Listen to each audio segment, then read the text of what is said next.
내가 예수 그리스도의 심장으로 너희 무리를 얼마나 사모하는지 하나님이 내 증인이시니라.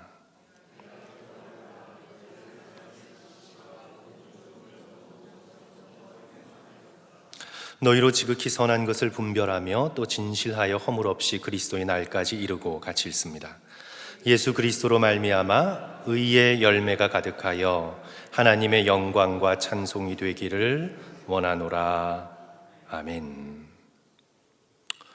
우리 성도들께서도 한번 읽어보신 적이 있으실 책인 것 같습니다. 우리 존 파이퍼 목사님의 삶을 허비하지 말라, 인생을 낭비하지 말라라는 그런 책에서 이제 인생을 비극으로 끝내지 않기 위하여라는 소제목 아래에 어느 한 부부의 이야기를 짤막하게 실어 놓았습니다.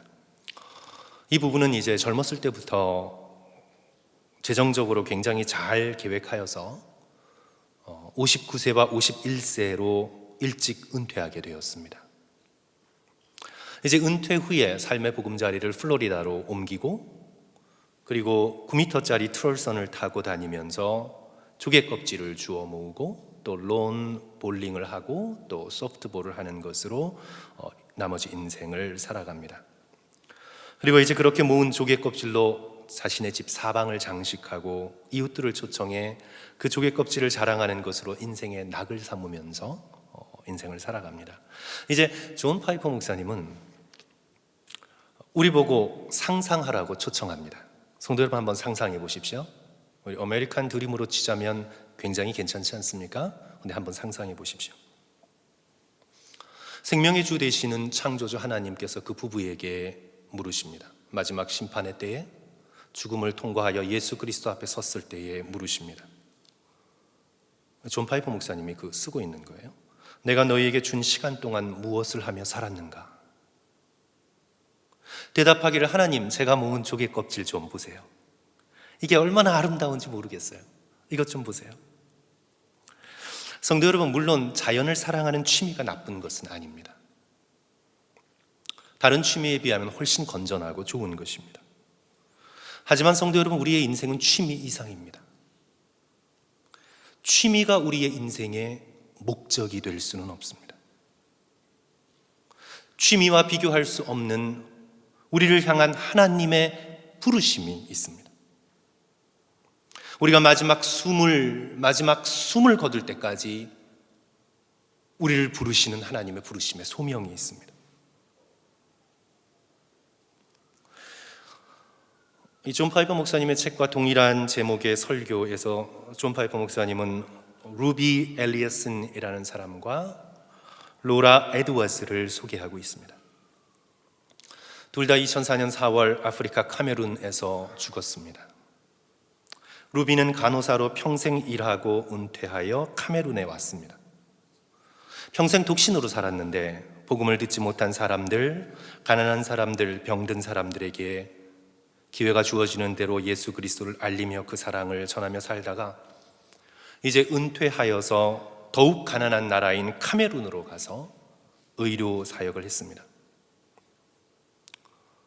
로라 역시 의사로서 남편을 먼저 잃고 은퇴하여 카메룬에서 의료 사역을 하고 있었습니다. 그러니까 이제 은퇴 후 실버 미션을 한 거죠. 이제 그렇게 둘이서 한 팀이 되어서 사역을 헌신적으로 잘 감당하다가 선교센터로 돌아오는 길에 자동차의 브레이크가 파열되어서 자동차가 절벽 아래로 추락하게 되는 바람에 숨을 거두었습니다. 미국에서 의사와 간호사로 평생 살았다면 당연히 은퇴 자금도 모자르지 않게 넉넉했을 것이고 앞에 두 부부처럼 인생을 즐기며 살아갈 수 있었을 텐데, 이 루비와 로라는 마지막까지 자신을 향한 하나님의 부르심을 따라 살다가 선교지에서 삶을 마감했습니다. 사랑하는 성도 여러분, 저와 여러분의 양심에, 그리고 또 하나님 앞에 서게 되는 영적인 현실을 생각하시면서 사랑하는 성도 여러분, 정말 어떤 사람이 인생을 잘 산 것입니까? 세상 사람이 쫓아가는 그런 무리들을 생각하지 마시고 우리의 양심에 비추어, 그리고 하나님의 거룩하심에 비추어서 성도 여러분, 정말 어떻게 인생을 살아가는 것이 인생을 잘 산 것입니까? 젊었을 때부터 은퇴를 잘 계획해서 휴양지에서 돈 걱정 없이 편안함 가운데 살다가 삶을 마감한 부부가 인생을 정말 잘 살았습니까? 아니면 은퇴해서까지 하나님의 부르심을 줬다가 불의의 사고로 마감한 루비와 로라가 인생을 정말 잘 살아간 것입니까? 성도 여러분, 어떤 삶이 인생을 낭비하지 않으며 하나님 앞에, 양심 앞에 인생을 잘 살아간 것입니까? 성도 여러분, 우리가 잘 산다는 게 뭡니까? 저 사람 참 인생 잘 산다, 잘 살아가고 있다, 잘 살아서 좋겠다. 성도 여러분, 인생을 잘 사는 것이 도대체 무엇입니까? 죽은 다음 예수 그리스도 앞에 우리는 모두 다 서게 될 텐데, 누가 잘하였도다 착하고 충성된 종아, 내가 작은 일에 충성하였음에 내가 많은 것을 내게 맡기리니 내 주인의 즐거움에 참여할지어다. 누가 이 놀랍고도 영광스러운 칭찬을 들을 수 있겠습니까? 성도 여러분, 어떻게 살아가는 것이 인생을 잘 사는 것이고 우리의 은퇴 이후의 삶을 보람있게 살아가는 것입니까? 그렇다고 성도 여러분, 우리 모두 다 은퇴하여 아프리카 선교 현장으로 나가야 하는 것은 아닙니다. 건강이 허락되지 않아서 또는 여건이 허락되지 않아서 나가지 못하시는 분들이 굉장히 많습니다. 아니, 어쩌면 대부분은요, 일상의 자리를 지키고 그 자리에서 하나님을 사랑하고 교회에 헌신하며 일상에서 예수 그리스도의 향기를 드러내도록 부르심을 입었습니다. 마가복음 5장을 보시면 거라사 지방의 귀신 들린 자가 치유를 받았습니다. 예수 그리스도의 놀라운 치유를 체험했습니다. 이 놀라운 치유를 체험하고 나니 자신의 일상을 떠나 배에 올라 예수 그리스도의 제자가 되어 제자들처럼 순회 전도자가 되고 싶었습니다. 그때 예수 그리스도께서 허락하십니까? 허락하지 않으십니까? 우리 다 같이 마가복음 5장 19절과 20절 한번 찾아가 보았으면 좋겠습니다. 우리 마가복음 5장 19절 20절 찾아보겠습니다.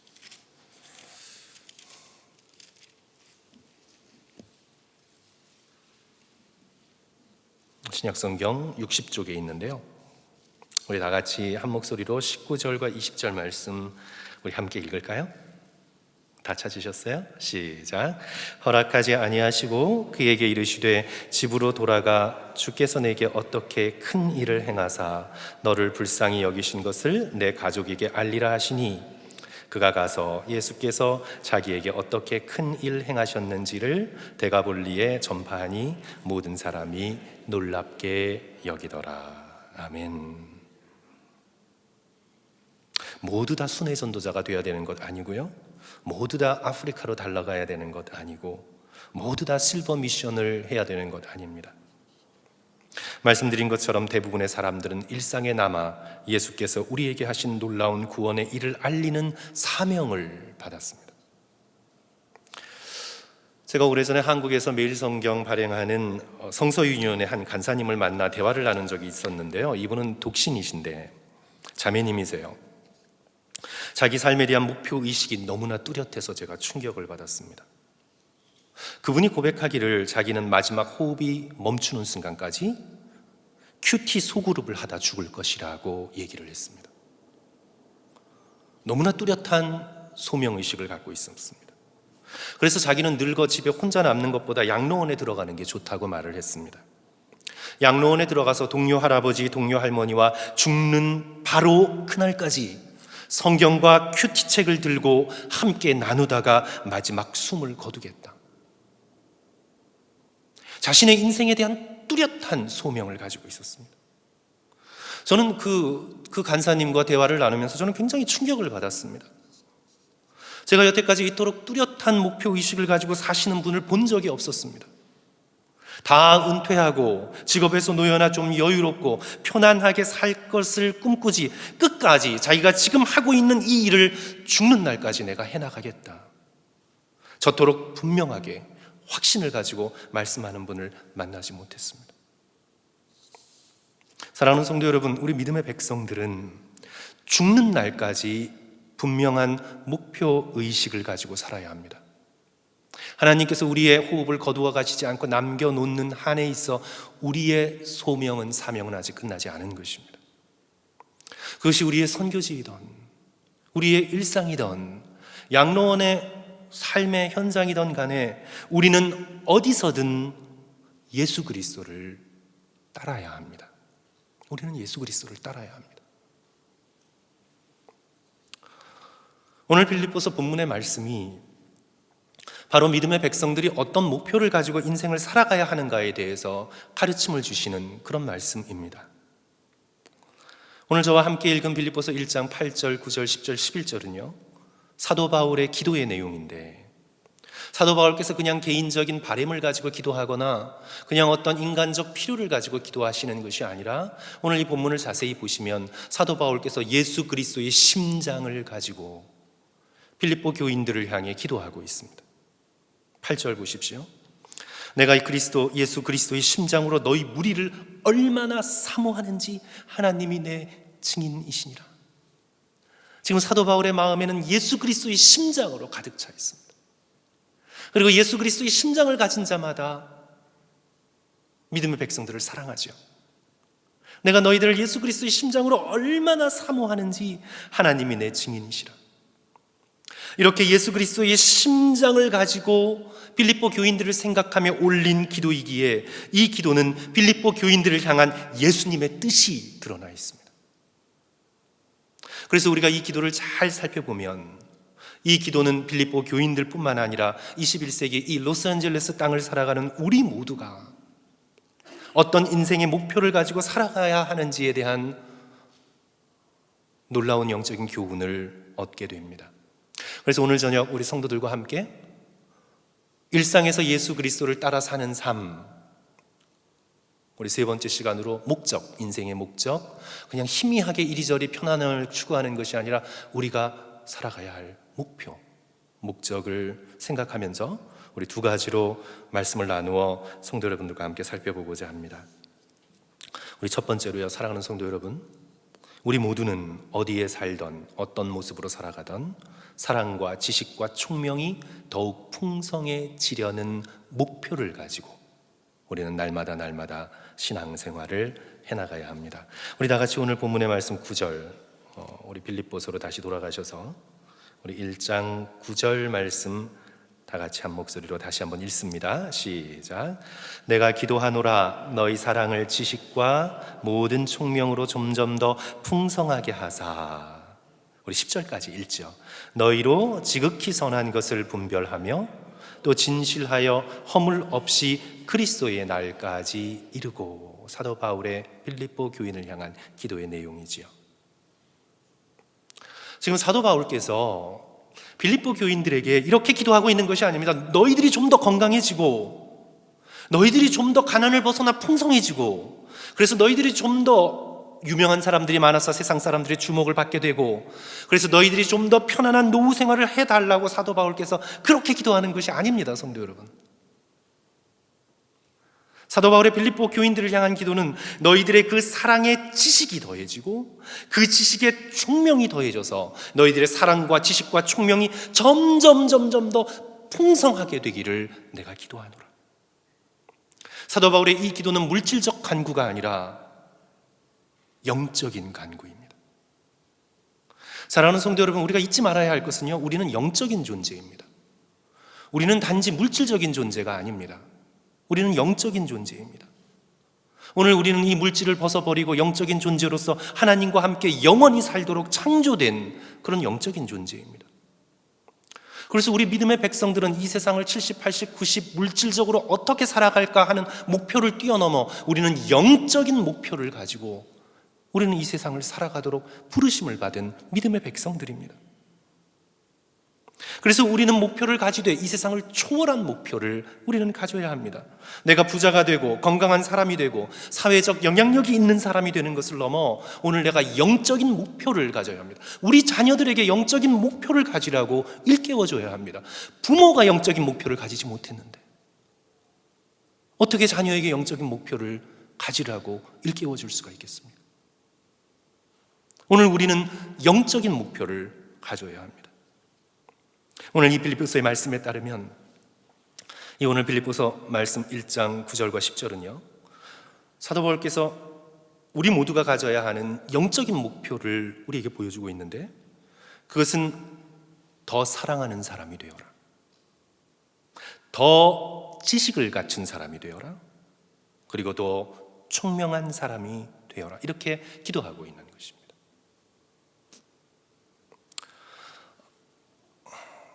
성도 여러분, 저희 때는, 그리고 또 저희 선배들도 그렇고요, 우리 중학교, 고등학교, 초등학교, 그때 국민학교라고 그랬잖아요. 그때 성도 여러분 교훈이라고 있지 않습니까? 학교의 교훈. 성도 여러분 학교의 교훈 기억하세요? 별로 기억이 안 나세요?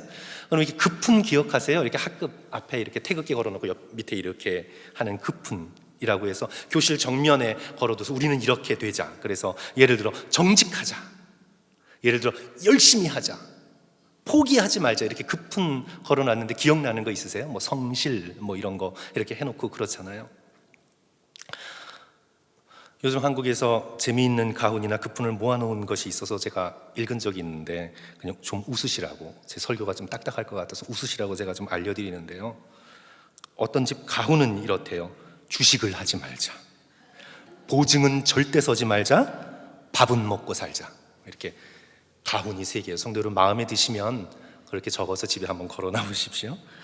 그리고 어떤 급훈은 이거 너무 재밌어요. 오늘 흘린 침은 내일 흘릴 눈물이라. 그러니까 침 흘리고 졸면 내일 대학 떨어져서 눈물 흘린다, 그런 뜻인 것 같아요. 또 다른 급훈은 대학 문은 좁지만 우리는 날씬하다, 그렇고요. 또 급훈은 엄마가 보고 있다, 졸지 말아라는 뜻이죠. 또 어떤 급훈은 내 성적엔 잠이 오니, 이렇게 써놨다고 해요. 여학생반의 급훈인 것 같은데 30분 더 공부하면 내 남편의 직업이 바뀐다, 이렇게 써있대. 별로 좋은 급훈은 아닌 것 같아요. 성도 여러분, 제가 왜 이런 말씀을 드리냐면, 오늘 빌립보서 1장 9절에서 10절은요, 오늘 우리가 죽을 때까지, 오늘 우리가 삶을 마감할 때까지, 오늘 우리의 마음속에 걸어놔야 할 가훈과도 같은 것이고 급훈과도 같은 것입니다. 첫째, 사랑하는 사람이 되자. 죽는 순간까지 어제보다 오늘, 오늘보다 내일 나는 더 사랑하는 사람이 되어야 한다. 둘째로, 지식을 갖춘 사람이 되어야 한다. 셋째로, 총명한 사람이 되어야 한다. 급훈으로 치자면 성도 여러분 어떤 겁니까? 사랑, 지식, 총명. 사도 바울께서 지금 이 3가지를 오늘 우리들에게 주고 계시는 것입니다. 사랑하는 성도 여러분, 이것을 늘 기억하는 저와 여러분이 되었으면 좋겠습니다. 성도 여러분, 사랑이란 무엇입니까? 사랑이란 그냥 감상적인 게 아니죠. 사랑에 여러 가지 정의가 있지만 저는 사랑의 이 정의를 가장 좋아합니다. 자기 자신을 벗어나 다른 사람의 영적 유익을 위해 헌신하는 것, 이것이 사랑의 정의입니다. 자기 자신을 벗어나, 어떤 사람은 어떤 사람을 사랑하되 자기 중심으로 사랑하죠. 그건 사랑이 아니죠. 그렇죠? 사랑은 중심을 옮기는 건데, 그래서 사랑하는 사람은 자기를 벗어납니다. 자기를 벗어나서 상대방의 영적 유익을 위해 내가 헌신하는 것입니다. 그것이 사랑입니다. 아가페 사랑의 특징은 자기를 떠나 외부로 나와 사랑하는 대상의 영적인 유익을 위해 자기 자신을 헌신하는 것입니다. 아가페이신 사랑이신 하나님께서 우리를 지극히 사랑하셔서 당신 자신을 떠나 죄인인 우리에게 오셨습니다. 십자가의 자리에까지 낮아지셨습니다. 우리의 영적인 유익을 위해, 구원을 위해 당신 자신을, 독생자 예수 그리스도를 십자가에 못 박게 내어주셨습니다. 하나님은 사랑이십니다. 그래서 사랑하는 사람은 자기 자신을 벗어나 자기 자신을 잊고 다른 사람의 영적인 유익을 위해 헌신합니다. 이것이 사랑입니다. 사랑하는 성도 여러분, 우리는 점점 나이 들수록 자기 자신에서 벗어나야 합니다. 너무나 많은 사람들이 점점 나이 들면서 자기라는 감옥 속에 갇혀 있습니다. 나라는, 자기라는 감옥을 벗어나지를 못합니다. 이제 어린 아이에서 자기 자신을 벗어나 세상을 깨닫게 되었으면 이제 영적인 과제는 점점점 자기를 벗어나 자기보다 큰 세상, 다른 사람, 그리고 마침내 하나님을 향해 자기 자신을 잊고 그분을 바라보는 것인데, 그러나 사랑할 줄을 모르고 영적으로 성장할 줄 모르는 사람들은 시간이 갈수록, 늙어갈수록 점점 자기중심적이 됩니다. 자기의 잘 아는 좁은 감옥 속에 갇혀서 헤어나가지를 못합니다. 자기 자신의 이야기만 끊임없이 쏟아놓습니다. 때로 유치하리만치 자기중심적입니다. 어린 아이라면 봐줄 수 있습니다. 그러나 어른이 그러니까 봐줄 수가 없어요. 끊임없는 자기 연민, 자기의 상처, 자기의 섭섭함, 남이 나에게 이렇게 한 억울함만 남아서 끊임없이 자기라는 감옥을 벗어나지 못하고 인생을 마감합니다. 그러나 사랑은 자기를 벗어나는 것입니다. 자기를 잊어버리는 것입니다. 다른 이의 영혼을 바라보는 것입니다. 그리고 그 영혼의 유익을 위해 내가 할 수 있는 일이 무엇일까 생각하며 헌신하는 것입니다. 다가와 친밀하게 말 한마디 건네는 것입니다. 도움의 손길을 뻗치는 것입니다. 교회를 바라보는 것입니다. 젊은이들을 불쌍히 여기는 것입니다. 구제와 선교사에게 관심을 보이는 것입니다. 마음으로 기도하는 것입니다. 자기라는 삶을 벗어나서 다른 사람의 영적인 유익을 위해 헌신하는 삶을 살아가는 것입니다. 이것이 사랑의 특징입니다. 그리고 사도 바울께서는 이런 사랑에 무엇을 더하라고요? 에피그노시스, 지식이 더해지기를 기도하고 있습니다. 그냥 지식, 그노시스, 그냥 이런저런 잡다한 백과사전적 지식을 말하는 것이 아니라 에피그노시스는 언제나 spiritual knowledge, 영적인 지식을 의미했습니다. 하나님에 대한 지식이죠. 하나님과의 깊은 교제로 하나님이 누구신가를 말할 수 있을 정도가 되는 것입니다. 그래서 우리는 나이가 들어가면서, 우리는 연배가 쌓여져 가면서 우리의 마음속 깊숙한 곳에 점점 하나님을 깊게 알고자 하는 열망이 싹트어가야 합니다. 사랑하는 성도 여러분, 점점 나이 들어가시면서요, 성경과 함께 좋은 신앙서적을 열심히 읽으십시오. 핸드폰에 너무 붙들리지 마십시오. 드라마와 스포츠의 노예가 되지 마십시오. 점점점 나의 생각을 넓게 하고 성경 말씀과 함께 나와 같이 인생을 하나님 앞에 책임 있게 살아가려고 했던 사람들의 고백과 또한 기도와 또한 그런 이야기들을 읽으시면서 도전받으시고 내가 점점 하나님을 깊게 넓게 알아가려는 일에 헌신하십시오. 성도 여러분, 그러셔야 자기라는 감옥을 벗어나게 됩니다. 여기에 이제 총명, 영어로 discernment인데요, 총명이 더해집니다. 사도 바울께서 사랑, 지식, 총명. 총명은 지식과 비슷한 말이지만 구분하는 것입니다. discernment, 구분하는 거예요. 뭐가 좋은 건지 뭐가 나쁜 건지 구분하는 것입니다. 구분할 뿐만 아니라 나쁜 것은 no, 거절하고 좋은 것은 yes 하고 선택할 수 있는 능력, 그것이 총명입니다. 9절 말씀 중간 부분 보시면 모든 총명으로 점점 더 풍성하게 하사 너희로 지극히 선한 것을 분별하며, 총명이 풍성해져서 정말 선한 것이 무엇인지를 분별하게 되는 지경에까지 이르기를 기도하고 있는 거죠. 성경의 잘못된 선택을 계속 반복하는 인물로 들자면 이스라엘의 초대왕 사울을 들 수 있습니다. 기다리라고 하는데 기다리지 못해 자기가 제사를 드리기로 선택합니다. 다 멸절하라는데 제사를 핑계로 짐승을 남겨놓기로 선택합니다. 다윗을 질투하여 죽이기로 선택합니다. 하나님의 말씀이 없자 무당에게 사람을 보내기로 선택합니다. 당장 그때의 충동에 따라 선택하며 잘못된 길을 계속해서 밟아나갑니다. 사울은 총명이 없는 자입니다. 하지만 다윗을 보십시오. 물론 그가 밧세바 사건으로 어마어마한 큰 죄를 범했습니다. 그러나 그가 회개하기로 선택합니다. 젊었을 때 하나님을 모욕하는 골리앗과 싸우기로 선택합니다. 사울을 죽일 수 있음에도 불구하고 죽이지 않기로 선택합니다. 압살롬 사건으로 쫓겨났을 때 시므이가 자기를 저주하지요. 죽일 수 있음에도 불구하고 그를 살려두기로 선택합니다. 그는 선한 것을 분별하여 선한 것을 선택합니다. 잘못된 선택을 돌이키고 다시 회개의 길로 나가 좋은 것을, 선한 것을 선택합니다. 사랑하는 성도 여러분, 우리는 끝까지 총명해야 합니다. 나이 들면서 우리의 판단이 흐려지면 안 되고, 하나님의 말씀으로 무엇이 선한 것인지 무엇이 악한 것인지 구분하여 선택할 수 있는 총명함이 우리는 날이 갈수록 더해져야 되겠습니다. 그러므로 성도 여러분, 우리 다시 한번 영적인 목표를 확실하게 정립하시는 저와 여러분 되었으면 좋겠습니다. 저와 여러분의 가훈이나 교훈이 뭐라고요? 사랑, 지식, 총명.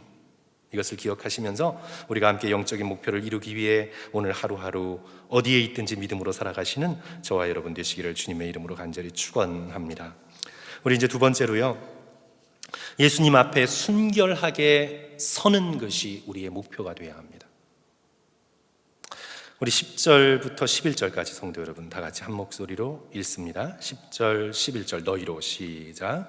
너희로 지극히 선한 것을 분별하며 또 진실하여 허물 없이 그리스도의 날까지 이루고 예수 그리스도로 말미암아 의의 열매가 가득하여 하나님의 영광과 찬송이 되기를 원하노라.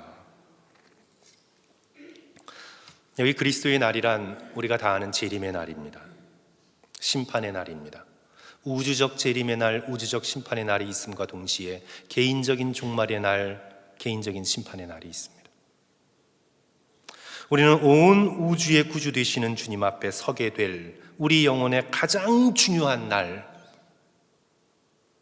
얼마 남지 않은 날, 그 날을 위해 우리 모두는 준비해야 합니다. 신랑 신부가 결혼식 날을 준비하듯, 산모가 아이 낳을 날을 준비하듯, 학생이 중요한 시험 칠 날을 준비하듯, 믿음의 백성은 예수 그리스도 앞에 서게 될 날을 준비해야 합니다. 그날 우리는 어떤 모습으로 예수 그리스도 앞에 서게 될까요? 오늘 본문의 말씀, 진실하여 허물 없이 순결하게 서야 한다고 말씀하고 있습니다.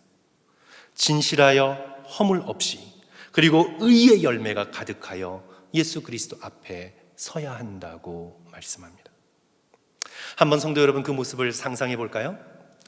우리 성경의 비유 가운데 예수께서 신랑이시고 우리 모두가 신부이니 순결한 신부의 모습을 한번 그려보고 그 신부의 손에 신랑에게 바치는 열매가 있습니다.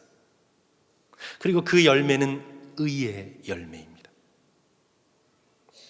순결한 신부가 신랑 예수께 의의 열매를 바치는 모습을 보며 천군 천사가 하나님께 영광을 돌리며 찬양합니다. 이것이 바로 11절에 나타나 있는 그런 이미지죠. 예수 그리스도로 말미암아 의의 열매가 가득하여 하나님의 영광과 찬송이 되기를 내가 바라노라. 마틴 로이드 존스는 빌립보서 강해에서 이 기도를 이렇게 풀었습니다. 너희 사랑을 지식과 모든 총명으로 점점 더 풍성하게 하시기를 내가 구하는 것은 지금 다가오는 한 날, 그리스도의 날, 모든 사람이 심판받을 날을 준비하게 하기 위해서다. 그날에 그리스도 밖에 있는 자들은 정죄받을 것이며 그리스도 안에 있는 자들도 심판을 받고 그 열매에 따라 상을 받을 것이다. 그날을 위해 너희들이 순결한 신부가 되고 의의 열매가 가득한 그런 모습으로 설 수 있도록 노력하라고 기도하고 있는 거죠. 사랑하는 성도 여러분, 이 재림의 날 예수님 앞에 서게 된다는 이 확고한 깨달음만이 우리는 세월을 허송하지 않으며 정말 중요한 것에 우리의 힘을 모으게 만듭니다. 오늘 우리에게 재림 신앙이 너무나 약해져서요, 오늘 우리는 예수 그리스도의 만날 날을 영적인 현실로 여기지 않습니다. 저는 목회를 하면서 어떤 사람이 정말 믿음이 있는가를 분별하는 기준으로요, 저는 저분이 세상을 바라보는 관점이 정말 바뀌었는가, 저는 그것을 주목하며 보게 되었습니다. 이분이 정말 믿음이 있는가? 이 성도가 정말 믿음이 있는가? 분별하는 기준으로 저는 이분이 세상을 바라보는 관점이 예수 믿고 정말 바뀌었나? 저는 그것을 주목하여 보게 되었습니다. 믿기 이전에 썼던 안경을 그대로 가지고 세상을 바라보는 분이 너무도 많습니다. 자신은 그리스도인이라고, 교인이라고, 심지어는 사역자라고 하면서 자기가 지금 쓰고 바라보는 안경은 여전히 돈이라는 안경으로 세상을 바라보고, 여전히 인간적인 성공과 성취라는 안경으로 사람을 판단하고, 자기 자존심이라는 안경으로 그것을 쓰고 다니며 모든 인간관계를 맺고, 그리스도인이 되었다고 하는데, 회개했다고 하는데 믿기 이전에 세상을 바라보던 그 관점이 하나도 변화가 되지 않았어요. 성도 여러분, 회개란 안경을 바꿔 쓰는 것입니다. 내가 이전에 썼던 안경이 잘못된 것임을 깨닫고 예수 그리스도께서 내게 주시는 새로운 눈으로, 사도 바울의 비늘이 벗겨지는 비유처럼 우리가 새로운 안경을 쓰는 것입니다. 영원이라는 안경을 쓰고 우리가 이 짧은 세상을 끝내는 날 예수 그리스도 앞에 서게 된다는 영적인 현실을 우리가 직시해야 하는데 그것을 바라보지 못합니다. 그냥 막연히 죽어서 천국 가겠지 생각하며 오늘도 과도한 욕심과 악한 생각과 이기적 욕망에 가득 차 정신없이, 목표 없이 그저 편안한 노후를 꿈꾸며 인생을 허비합니다.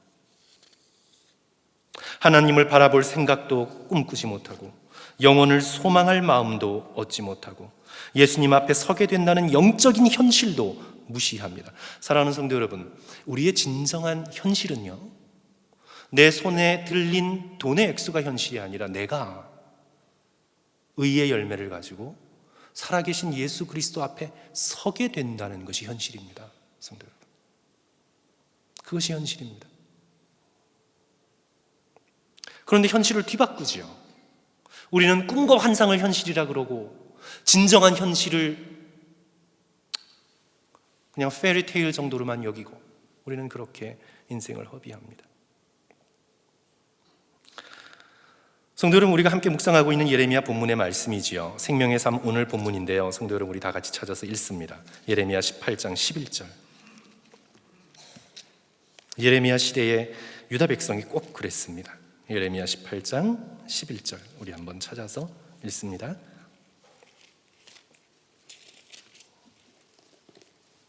구약성경 1079쪽인데요 18장 11절. 그러므로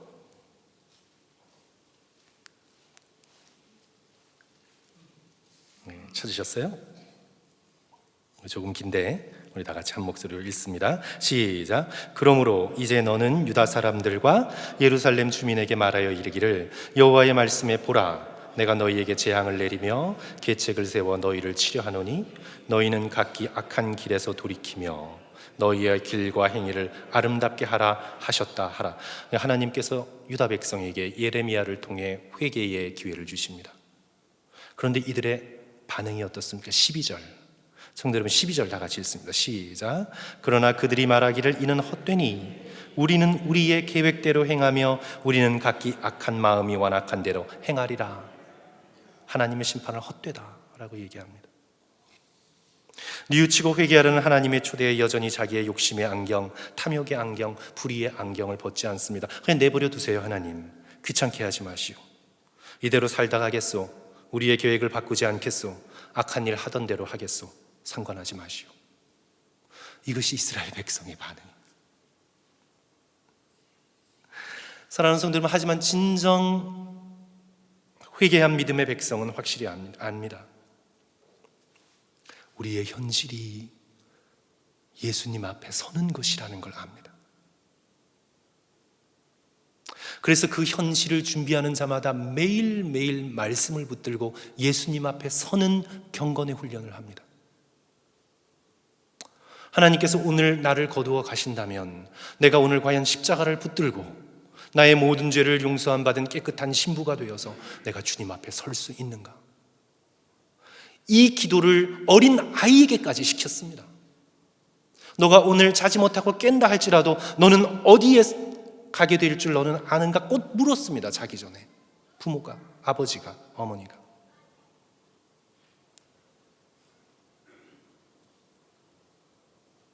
진정으로 회개한 백성은요, 예수님 앞에 서는 것이 우리의 현실임을 압니다. 그리고 이를 깨닫는 자마다 인생을 살아가면서 가장 중요한 게 죄 짓지 않는 것이라는 것을 압니다.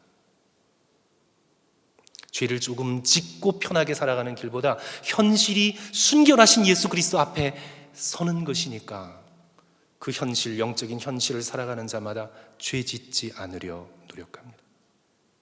왜냐하면 죄가 자신을 더럽히고 신랑 되신 예수님의 마음을 아프게 하는 것을 알기에 오늘 사도 바울의 기도처럼 진실하여 허물 없이 그리스도의 날까지 이르는 것이 자신의 영적인 목표가 됩니다. 물론 우리는 날마다 실패하지만 다시 날마다 용서하시는 예수 그리스도의 십자가의 보혈을 의지하고 우리는 주님 앞에 순결한 신부가 되어 의의 열매로 하나님 앞에 나아가기를 소망하며 오늘 하루를 믿음으로 살아가는 백성이 됩니다. 샬롯 브론테의 소설 제인 에어에 보면 제가 한동안 굉장히 빠져서 계속 읽었던 그런 소설인데요. 거기에 이제 주인공이 로체스터라는 남자와 제인 에어가 나오는데 이 두 사람의 삶의 태도가 소설 전체에서 대비되어 나옵니다. 이제 둘이 사랑하여 20살의 나이 차이를 극복하고 서로 사랑하여 결혼식을 올리는 날, 모든 꿈이 산산조각이 납니다. 로체스터가 이미 아내가 있다는 이 사실이 결혼식 날 밝혀진 겁니다.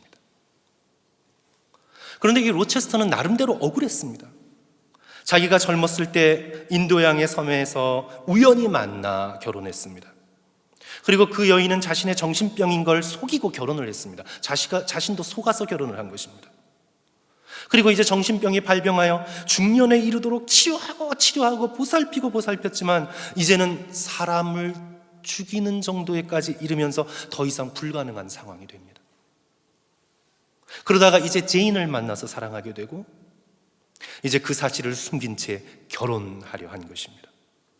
로체스터 입장에서는 나름대로 억울했고 자기가 할 일은 다 했다고, 그래서 이제 얼마 남지 않은 인생 새로운 사랑을 시작하여 나는 행복을 누릴 권리가 있다고 믿었던 것입니다. 로체스터의 인생관은 그랬습니다. 그런데 이제 결혼식이 파탄난 후 떠나려는 제인을 붙들며 이런 자신의 처지를 한탄합니다. 당신이 떠나가면 나에게 무엇이 남겠소? 나의 모든 행복이 찢어져 가는 거요. 저 위층에 있는 미치광이 여자가 내 아내로 남아있을 뿐이요. 나는 어떻게 하면 좋소 제인? 어디 가서 사랑을 구하고 어디 가서 희망을 찾으며 인생을 살란 말이요. 이때 제인 에어가 말합니다.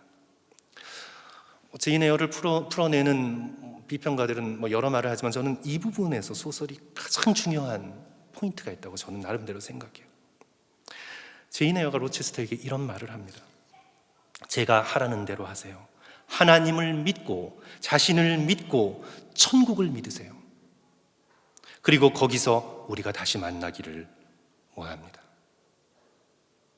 나보고 비참하게 살다가 저주받고 죽으라는 거군. 목소리를 높이며 대꾸하는 로체스터에게 제인 에어가 다시 말합니다. 죄 없이 사세요.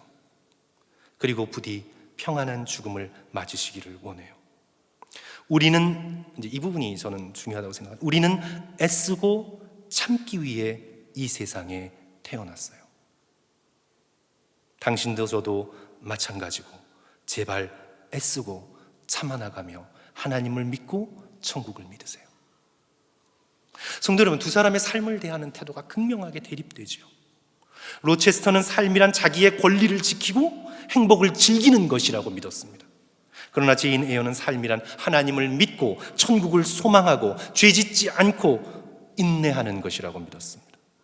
성도 여러분, 여러분은 어떤 인생관을 가지고 있습니까? 정말 그리스도의 날까지 진실하여 허물 없이 서는 것이 여러분의 진정한 소망이십니까? 아니면 인생의 남은 여생을 조금 편안하게 즐기는 것이 여러분의 진짜 소망이십니까? 단지 나머지 여생을 편안하게 즐기는 것, 그러다가 죽는 것이 아니라 하나님을 진정 사랑하고 천국을 소망하고 부르심의 상을 위해 주님이 부르시는 끝까지 달려가고 자기를 뛰어넘어 다른 이의 영적인 유익을 위해 헌신하고 하나님을 점점점 알아가고 더욱 총명해지고 모든 죄를 용서받고 더욱 의롭게 되어 예수님 앞에 서는 것이 마땅히 우리가 살아가야 할 삶의 목표임을 믿습니다. 그래서 성도 여러분, 말씀을 마치면서 한 가지 적용할 수 있었으면 좋겠습니다. 첫째로요, 여러분의 마지막 5년을 상상하십시오. 여러분이 죽으시기 마지막 5년 동안 여러분은 어떤 모습으로 살지를 상상해 보십시오. 성도 여러분, 미리 상상하셔야 합니다. 비전이란 상상하는 것입니다. 내 인생이 80, 90 된 마지막 5년을 내가 어떤 모습으로 살지, 성도 여러분, 마지막 죽음을 앞둔 5년을 어떻게 보내시기를 원하십니까? 앞서 말씀드린 부부처럼 트롤 어선을 타고 조개 껍질을 모으며 마지막 5년을 쓰시겠습니까? 어떤 모습으로 우리는 살아가야 하겠습니까? 죽을 때까지 큐티를 나누다 죽겠다. 마지막 한 명이라도 함께 말씀을 나누고 하나님 이야기를 하면서 나는 인생을 마감하겠다. 아니면 건강이 허락하는 한 가난하고 힘든 곳에 가서 선교사님을 도우며 살겠다. 아니, 직접 가지는 못해도 제가 언젠가 성도들께 말씀드린 적이 있었던 것 같은데, 어느 권사님은 1년에 2번 일주일씩 바쁜 일정 가운데서도 꼭 남미로 가서 본인이 알고 있는 선교사님을 위로하고 그 선교사님이 운영하는 가난한 아이들에게 장학금을 전달하고, 그리고 갈 때마다 신발, 지갑, 필요한 학용품들을 다 챙겨서 구제품으로 나눠, 그래서 1년에 2번 그렇게 가는 것으로 자신의 은퇴 이후의 삶을 살아가고 있습니다. 나도 마지막 5년을 그렇게 살겠다. 성도 여러분, 여태까지 생각 안 하셨다면요, 기도하시면서 여러분의 마지막 5년 또는 10년을 그려보시고, 그리고 진심으로 주님, 제가 어떤 모습으로 주님 앞에 가야 되겠습니까? 기도할 때 하나님께서 지혜를 주시고 길을 보여주시리라 믿습니다. 요즘은 20대부터 은퇴를 계획해야 된다 그러는데, 성도 여러분, 지금부터 하나님 앞에 서게 될 그날을 계획하시면서 구체적으로 기도하고 적고 정보를 모으고 지혜를 나누어가는 저와 여러분 되시기를 주님의 이름으로 간절히 축원합니다. 둘째로, 더 사랑하는 사람이 되기 위하여 내가 해야 할 일이 무엇인가 고민하십시오. 사랑은 자기 자신을 벗어나 다른 사람의 영적 유익을 위해 헌신하는 것입니다. 여태까지 나 자신을 위해 살아온 것으로 충분했습니다. 이제 우리는 시간이 흐를수록 어떻게 다른 사람의 영적 유익을 위해 헌신할지 고민해야 되겠습니다. 또한 지식, 하나님을 더 알아가기 위해 해야 할 일 한 가지를 정하십시오. 다시 큐티책을 집어들기로 결단하시고, 다시 신앙서적을 접짚고 성경을 읽기로 결단하시고, 주시는 말씀에 따라 내가 하나님을 더 알아가고 도전받겠다 결단하시는 저와 여러분 되었으면 좋겠습니다. 그리고 성도 여러분, 중요한 것 한 가지, 혹시 지금 당장 버려야 하는 죄가 여러분의 삶 가운데 있습니까? 언젠가 버리겠다 생각하지만 과감하게 끊어내지 못하고 양심의 가책과 하나님 사이를 오가면서 아직도 버리지 못하는 욕심과 죄악이 있습니까? 성령의 도움을 간구하며 다시 버리기를 결단할 수 있는 저와 여러분이 되었으면 좋겠습니다. 내 입술에 비판적인 말, 흉보는 말, 거룩하지 못한 입술에 열매가 있거든 성령께 지혜를 달라고 구하고 침묵을 연습하고 기도하며 결단하십시오.